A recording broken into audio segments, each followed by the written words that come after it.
Well, it's certainly been a very interesting morning at Power and Electricity World Africa. We started the session on day number 2, having a look at utilities and what is required to be changed over the coming year as well as the next decade in order to serve the African population that are suffering from energy poverty. My name is Gareth Gregory and I'm absolutely honored to have EDM with me here today from Mozambique. And I welcome on my direct left-hand side Mr. Alberto Benjamin. Welcome. He's very actively involved in distribution in EDM, and by no means lost, Mr. Benjamin Fernandez, who's very actively involved on the commercial side in Mozambique. And gentlemen, we're going to get straight into it because this is quite a contentious and commonly spoken topic, is how are utilities of the future going to be changing and going to be adapting? And we understand that distributed and decentralized energy is going to be absolutely paramount in serving the population of Africa, not in years to come, but in decades and centuries to come as well. So I think let me open up the question. What are we doing from a distribution standpoint, and what do you think is going to change to meet this distributed energy or decentralized environment, if you think that that is what is required? Okay, thank you. First, I apologize for my poor English. I'm speaking Portuguese, but I will try to respond to your questions. Your English is perfect, thank you. When we think that we will decentralize the distribution, well, EDM is a national company, but I can say we are not say that another suppliers can come to EDM. We're open to work with the partnership, but the problem now, we have a national grid. That grid belongs to government, and the EDM, it's a company belongs to government who deals with the customers. But now we have a challenge to electrify all the country or to distribute energy for all people in 2030. And I think that we need help with the, how I can say, off-grid systems. And the off-grid system, it's not the business for EDM now. And I think it's the mean for the decentralizing who can help us working in the off-grid systems. Yeah. Alberto, I need to ask you a very direct question. Right, it's very fine on the one side that you've got an infrastructure that's really controlled politically, if I can be as blatant as that. But the bottom line is not every person in Mozambique is currently electrified. So I guess you've got a discussion around the existing infrastructure, but you've got to meet many people in the terms of the mitigation of energy poverty. How do you plan to do that? Because then it stops becoming an existing infrastructure consideration. It starts becoming a consideration as to what the future entails and how you should be changing your thinking from a distribution standpoint. Yeah, I think the way it's the decentralized, that is the way. We saw too many countries, even in South Africa, Portugal, they decentralized the distribution. But when you go through for your question, then Mozambique will have big issues. The price which we are selling energy for our customers. In average, the amount which we use to buy is higher than which we sell for our customers. But that's the challenges of a traditional utility system, and it's something that needs to change. Right, in order to correct and try and curb some of those challenges. I think let's focus our attention now on the commercial side. And Benjamin, I just need to confirm commercially. I mean, one of the $1 million questions here this morning is that you're vertically integrated, right? Do you believe that that is going to survive? Because I know for a fact that Eskom, which is a South African state utility, is on relatively rocky ground now. And I would say maybe as soon as 24, 36 months, maybe a little bit longer, we may have some very significant changes around the state-owned utility in the form of unbundling. Where does this leave EDM? Yes, in fact, this is a very important question. But the fundamental point here is the lack of infrastructure. Because Mozambique is a very long country. We have more than 3,000 kilometers of coastline, and we don't have a backbone infrastructure. The main source of power is in the center of the country, but it's the Kawara Basin. But Kawara Basin, in fact, is the big dam there, yes. And to supply the power throughout the country without a very strong backbone transmission is very difficult. I think that we will see huge change after huge investment on the infrastructure. Sure. Yeah. Because you almost get to a saturation point where you've almost got to acknowledge yourself, and I believe you have already, that it's going to be very difficult moving forward under the current structure, and considering what's happening in distributed energy and the positive opportunities around international investment, provided the fundamentals are in place in Mozambique to try and de-risk the transaction as far as possible. You've got to sit back sometime and say it's time for change, and I'm sure that discussion is already taking place in your boardroom. But how do we get the political discussion heading in the same direction? I think that the law for electricity in Mozambique, it's very open the market. The market is open for any partner who want to invest. But what I'm saying is, without a huge investment on the infrastructure, it's very difficult for any investor to come and to do a business in Mozambique.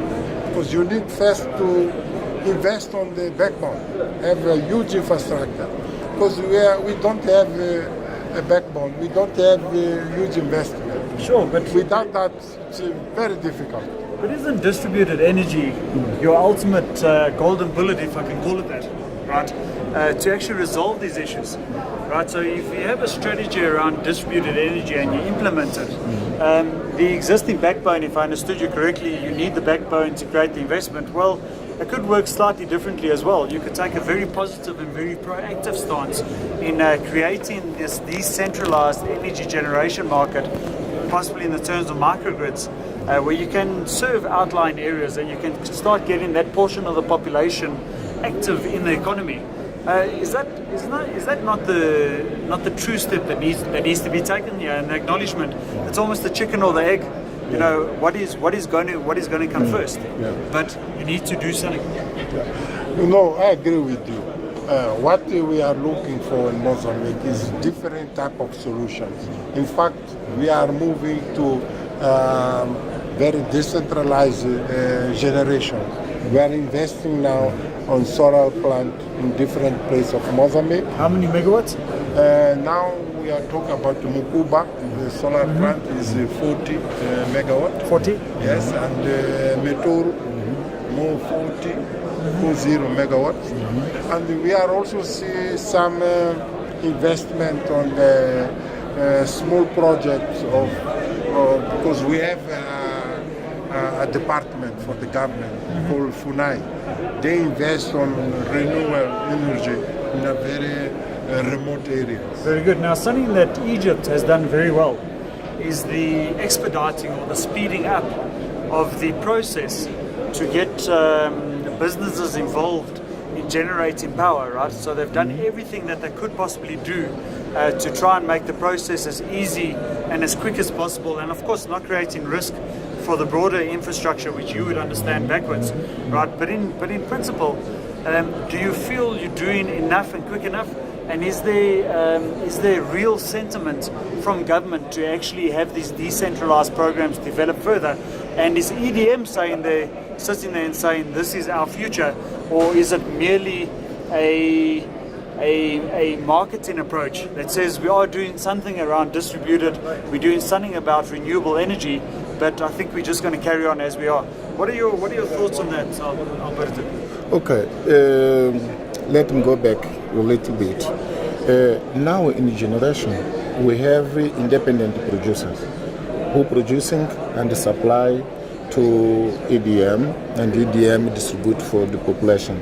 We have, I think, 3 companies. We have there Gigawatt, we have Pandankua, we have Cap Power in Nacala, north of Mozambique, and we have Agreco. It's another company producer there, Agreco, and we have CTRG, it's a partnership, EDM and Sazol, and also we are busy developing another plant in Teman. Yeah, now we are in feasibility study with EDM and Sazol. That's some examples that we accepting the independent producers, and we need more. Even the distribution.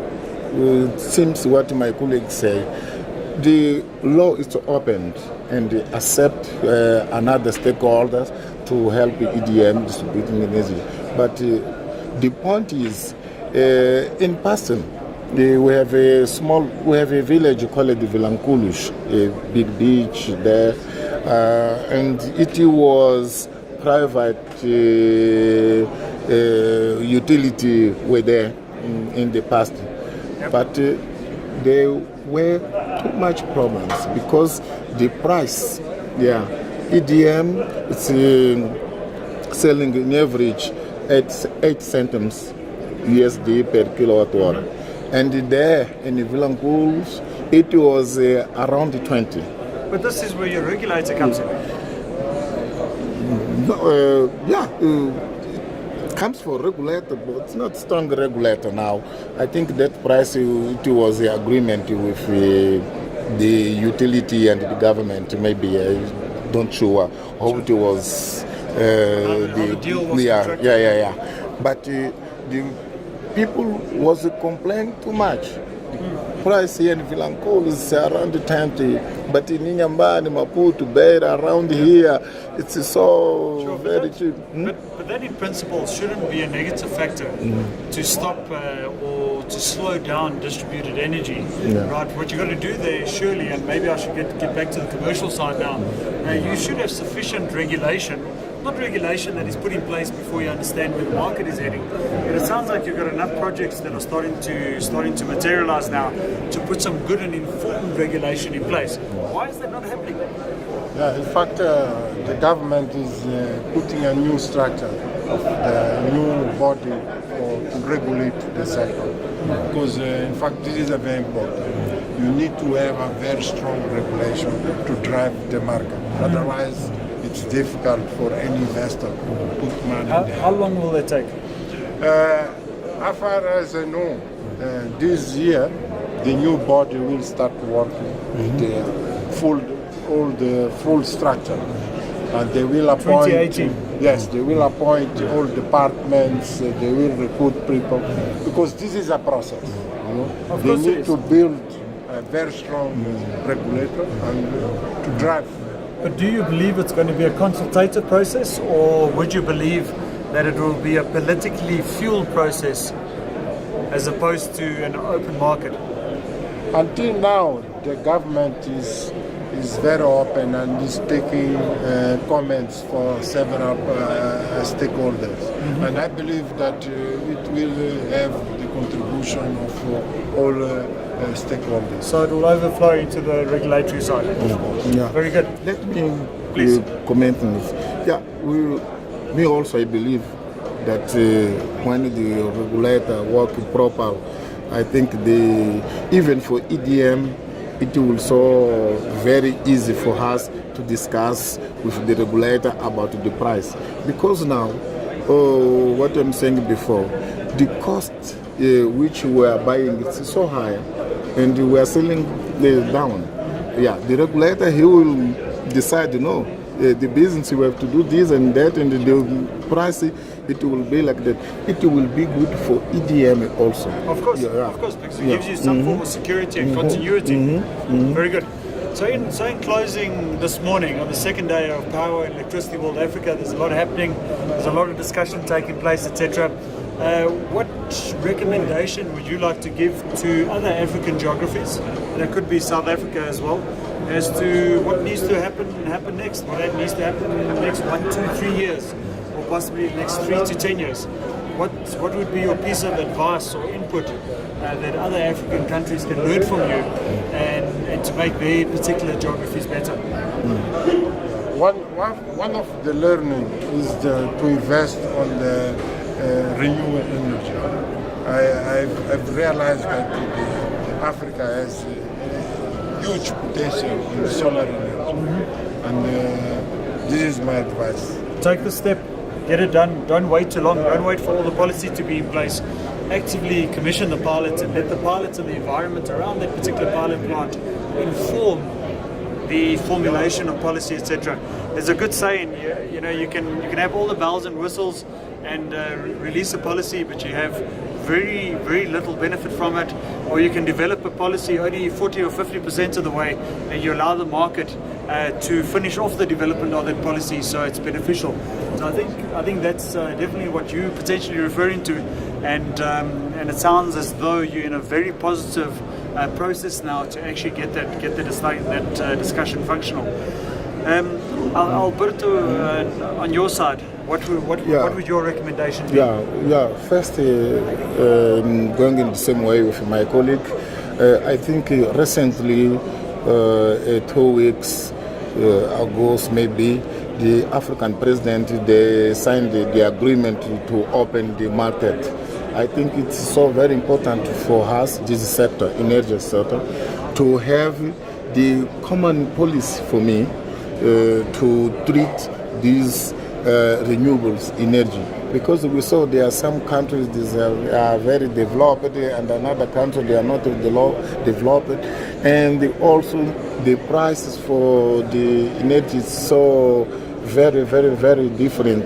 I think we have to work together. Yeah, we have to work together to discover opportunity together, especially in renewable energy, because this is the way. The hydro and all of them which is not renewable, it's not the future. It's a very interesting perspective, and one of the things that you mentioned now is something that I think really needs to be discussed in detail, and it's about maybe taking a 3 or 4 country approach to resolving energy poverty, and that may give you a lot of leverage in terms of investment. It will also give you a lot of negotiation power, and it will also give you ability to think about the microgrids and how you could strategically position microgrids and how those facilities could become beneficial from a distribution standpoint amongst themselves. So very, very interesting line of thought that, and considering maybe a group approach, and of course all the benefits associated with that, and of course we all know that there's economies in scale, and the larger your approach, the financial benefits, your speed which you can implement, and of course the thinking around it, how you can make it beneficial. Good. So sitting with EDM this morning. Very important perspective, and once again very practical as well. It's something that's happening on the ground in Mozambique. There's been some great initiatives around the development of renewable energy, also some key aspects highlighting the inefficiencies from a regulatory standpoint, but nonetheless Rome is certainly wasn't built in a day, and it's a very systematic and it's a very thorough process that needs to be followed. But one thing we rest assured of, the thinking seems to be very much aligned to a progressive way of thinking, and it's certainly directly aligned to some of the other sentiments that have been shared at Power and Electricity World Africa over the last 1.5 days. So from my side, Gareth Gregory, and our guests Alberto Benjamin, looking after distribution at EDM, and Benjamin Fernandez, looking after the commercial side of EDM. It's been a great pleasure and a great privilege having you here, and I look forward to catching up shortly on the progress and what is effectively being implemented. Thank you very much. Thank you.